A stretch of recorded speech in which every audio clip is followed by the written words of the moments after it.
तो उत्तर प्रदेश की 7 सीटों पर जो चुनाव होना है, जो 7 सीट खाली हुई है, आखिर ये 7 सीट खाली कैसे हुई है और कब कब किस पार्टी का यहां पर सरकार रही है, और सारे आंकड़े आपको उत्तर प्रदेश की इन 7 सीटों को दिखाने वाले हैं। तो वीडियो अंत तक देखते रहिए। देखिए, फिरोजाबाद के जिले से अगर बात करें तो टुंडला विधानसभा सीट पर उपचुनाव होना है। उन्नाव से अगर बात करें तो बांगरमऊ विधानसभा सीट पर उपचुनाव है। आखिर ये सीट खाली क्यों हुई है, ये भी जानकारी आपको देंगे और किस प्रकार के आंकड़े यहां पर निकल के सामने आ रहे हैं। रामपुर से स्वार सीट जो खाली हुई है वहां पर उपचुनाव होना है। बुलंदशहर जिले से बुलंदशहर सदर पर यहां पर उपचुनाव है।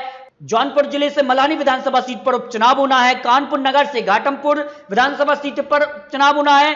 अमरोहा से यहां पर नौगांव सादर पर यहां पर उपचुनाव होना है। उत्तर प्रदेश की 7 सीट आखिर खाली कैसे हुई हैं? टुंडला विधानसभा सीट की अगर बात करें तो एससी बघेल द्वारा त्यागपत्र के कारण ये सीट खाली हुई है, जबकि 2 सीटों पर जो है कोर्ट के हस्तक्षेप से ये सीट खाली हुई है, जिनमें बांगरमऊ और स्वार सीट यहां पर शामिल है। इसके अलावा 4 सीटों पर मलानी, बुलंदशहर, घाटमपुर, नौगांव और यहां पर कह सकते हैं सीटों पर जो है विधायकों के निधन के कारण ये सीट खाली हुई है। बात करें तो सबसे पहले टुंडला विधानसभा सीट के लिए, तो यहां पर बीजेपी ने 2017 में जीत की थी, और यहां पर 2017 के बाद अगर बात करें तो 2000 यहां पर कह सकते हैं 7 में जो है बीजेपी, लेकिन 2012 में एसपी ने यहां पर कब्जा किया था। एसपी ने 2012 में और 2017 में बीजेपी और 2007 में भी बीजेपी ने सीट पर कब्जा किया था। यानी बीजेपी का सीट पर पलड़ा भारी है, और यहां से जो विधायक थे वो लोकसभा के लिए चुन लिए गए हैं। यानी बीजेपी का सीट पर पलड़ा थोड़ा सा भारी है। और यहां पर अगर कुल मतदाताओं की बात करें तो 3,26,192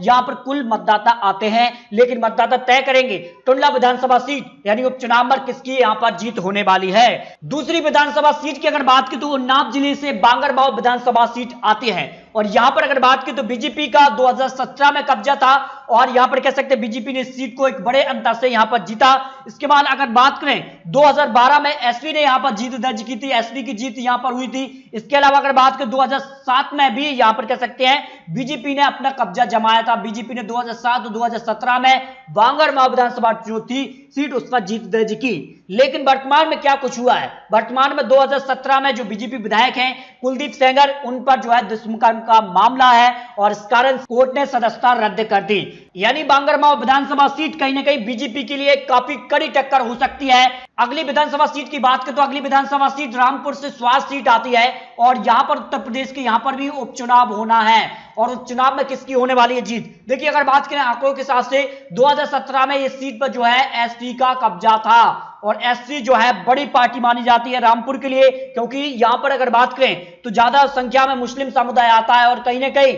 यहां पर एसपी को वो सपोर्ट करते हैं। और यहां पर अगर बात करें तो ये सीट जो है इस वक्त किसके पाले में दिखाई दे रही है, और 2012 में इस पर भी जो है एसपी का कब्जा था, और यहां पर 2017 में जो है यहां पर भी एसपी का ही कब्जा था। यानी काफी परंपरागत सीट ये मानी जाती है एसपी के लिए। और 2000 उपचुनाव यानी 2020 में उपचुनाव होगा तो किसकी होगी जीत? अब्दुल्ला आजम खान जो है उन्होंने जो है गलत जानकारी दी थी यहां पर चुनाव आयोग के लिए, और चुनाव आयोग ने उनकी सदस्यता यहां पर रद्द कर दी है। इस कारण से यहां पर एक बार फिर से उपचुनाव 2020 में होने वाला है। अगले सीट की अगर बात करें तो बुलंदशहर से बुलंदशहर जो विधानसभा सीट है उस पर जो है बीजेपी ने 2017 में कब्जा जमाया, लेकिन यहां पर बात करें तो जो है यहां पर काफी कड़ी टक्कर मानी जाती है, और बुलंदशहर कहीं ना कहीं बीएसपी का गढ़ माना गया है, और ऐसे में यह अनुमान है कि इस सीट पर बीएसपी जो है एक बार फिर से यहां पर कब्जा जमा सकती है, क्योंकि बीरेंद्र सिंह सोरोमनी ने बीएसपी के यहां पर हाजी आलिम खां को यहां पर मात दी थी। लेकिन 2000 यहां पर कुछ और आंकड़े अगर आपको दिखाएं, 2012 में बीएसपी ने यहां पर जीत दर्ज की, और यहां पर कह सकते हैं 2007 में भी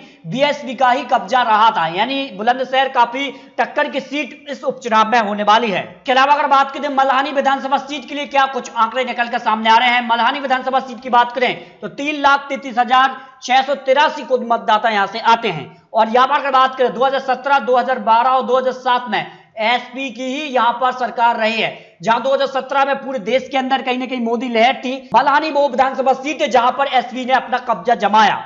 अगली विधानसभा सीट की बात करें तो घाटमपुर विधानसभा सीट की अगर बात करें तो 2017 में यहां पर बीजेपी ने जीत दर्ज की है, और यहां पर अगर बात करें 2012 में जो है एसपी, और 2007 में यहां पर बीएसपी ने कब्जा किया था। यानी तीनों ही दल एक एक बार यहां पर सरकार में रहे हैं, लेकिन वर्तमान में बीजेपी का पलड़ा यहां से भारी दिखाई दे रहा है, क्योंकि वर्तमान में घाटमपुर से जो है बीजेपी विधायक यहां पर कमल रानी वरुण का जो है यहां पर कोरोना काल के जरिए जो है उनका निधन हुआ है, और वो वर्तमान में योगी आदित्यनाथ की सरकार में कैबिनेट मंत्री थी, और कहीं ना कहीं बीजेपी यहां पर थोड़ा सा पलड़ा यहां पर भारी दिखाई दे रहा है। अगली विधानसभा सीट की बात करें तो यहां पर अमरोहा जिले से नौगांव विधानसभा सीट पर भी उपचुनाव होना है, और यहां के कुल मतदाताओं की बात करें तो 2,79,052 कुल मतदाता यहां से आते हैं।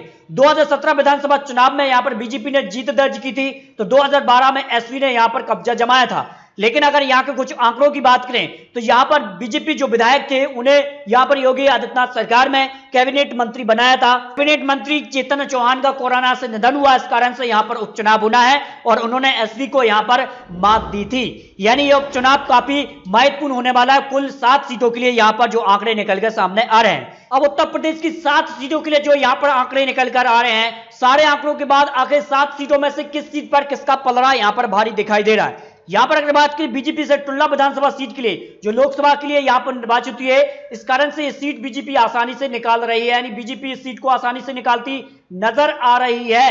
इसके अलावा बीजेपी अगर बात करें तो यहां पर घाटमपुर और नौगांव यहां पर 2 विधायक जो थे वो मंत्री भी थे वर्तमान में योगी आदित्यनाथ सरकार में, और इनका निधन कोरोना से कारण यहां पर हुआ है। इस कारण से 2 सीट ये और 1 सीट यहां पर टुल्ला विधानसभा सीट, यानी बीजेपी 3 सीट आसानी से इस उपचुनाव में निकालती नजर आ रही है। लेकिन यहां पर बांगरमाऊ विधानसभा सीट और बुलंदशहर सीट पर बीजेपी जो है कुछ ना कुछ नया देखने को मिल सकता है, और बांगरमाऊ विधानसभा सीट पर जो यहां पर विधायक थे जिन पर दुष्कर्म का मामला था, इस कारण से कहीं ना कहीं यह सीट बीजेपी से निकल सकती है, एसपी के खाते में यह सीट जा सकती है। इसके अलावा अगर बात करें तो स्वार विधानसभा सीट और यहां पर मलानी विधानसभा सीट एसपी के कब्जे में थी 2017 विधानसभा चुनाव में।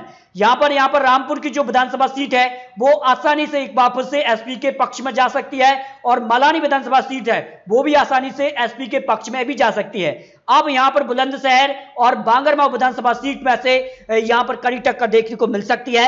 तो दोस्तों उत्तर प्रदेश की 7 सीटों पर कुछ आंकड़े आपको दिखाए हैं, लेकिन आंकड़े तो बदल भी सकते हैं आने वाले समय में। लेकिन आपको क्या लगता है कि उपचुनाव में 7 सीटों पर किसकी होने वाली है जीत, क्योंकि यह उपचुनाव काफी महत्वपूर्ण देखा जा रहा है, और उपचुनाव 2022 का सेमीफाइनल भी माना जा रहा है।